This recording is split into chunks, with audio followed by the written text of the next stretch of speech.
I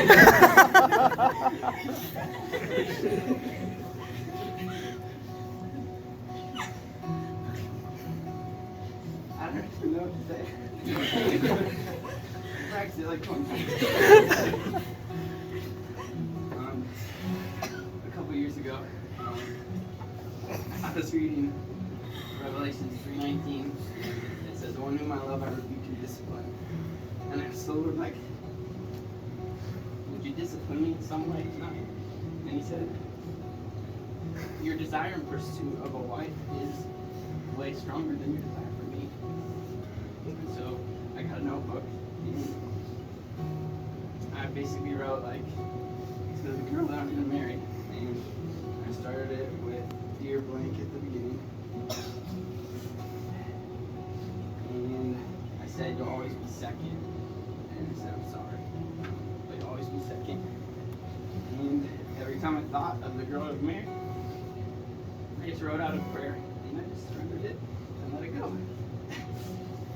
And there was a time in this book, somewhere in the middle, where I actually didn't know if I would continue writing in the book, because I didn't know if I'd actually get married. Because I was so satisfied in what the Lord had done in my heart, and I didn't need anything else. And it wasn't actually until that point that the Lord actually handed something really special into my lap. And so there's so many days I'm excited for you to read, because no one else has ever read them. But I want to read just a couple of them to you, because it's a special moment. And the first one, right here, this is 11/11/21. And I said, "Dear Blank, I want you to hear this prayer. God, my heart longs to hear your audible voice. I live to be in your presence and gaze at your beauty." Psalm 73 says, "Whom have I in heaven but you, and earth has nothing I desire besides you. That is my true heart. God, I have seen, felt, heard, and interceded for you. I know that you satisfy, and nothing else does. Nothing in this world fills me like you do. But God, because of what you have done for me and the love I have experienced, I want you to know that before you even ask, my answer is yes. Yes, God, yes, Lord. Yes to your will, yes to the go to blank. Yes to say blank to blank. God, I just beg for wisdom and clarity. God, I pray that blank would be willing to say yes to whatever you're to right now, but especially to what you have for the two of us together. I love you, blank. I can't wait to wait on you and serve you and make you feel like the most important girl in the world." And this one is 3/6/2022. And we had a conversation about, this was like the first time we talked in this room, and it was like right after I had written this, but I said, "Dear Blank, I don't really think that you want to be a part of my life. I don't know if this makes sense to you, but I know that I love you. And I don't really want for you some of the things that come with being a part of my life. I don't really know why you're attracted to me, and anyway, my life should look poor to you. I hope you have given everything up for knowing Jesus.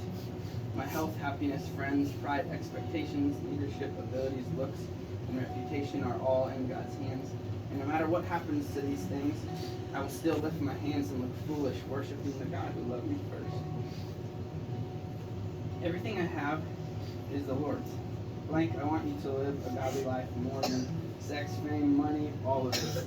God's word says in 2 Timothy 3:12 that whoever wants to live a godly life will be persecuted. And as hard as it is to say, blank, if you really want to join with me in preparing our hearts for the returning of the glory of Jesus Christ, then you have to know that this is not going to be a walk in the park. I trust God's word, and I know that persecution is on the way for me.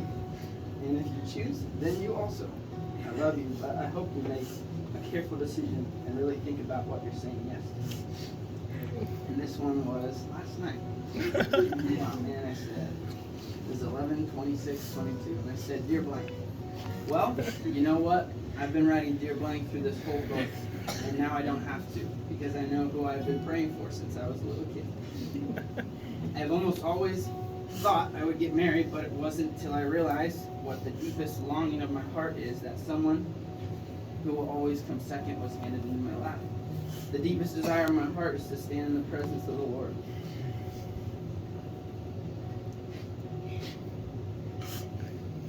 and to be fixated on his face as I listen to his voice. And if there's anyone in the world I'm going to seek those things with, I'm more than confident that Glory Bell Gordon is the one I want to do that with. I used to write out prayers in this book and think, well, that'd be pretty cool if a girl like that actually existed. Now I look through this book and back at you, and I cry because the Lord really does give good gifts. You do so much for me. And I have no idea what I do for you, but I'll try my whole life to figure it out.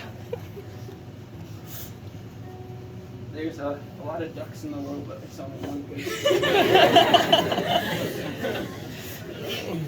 Lord, amen. Let's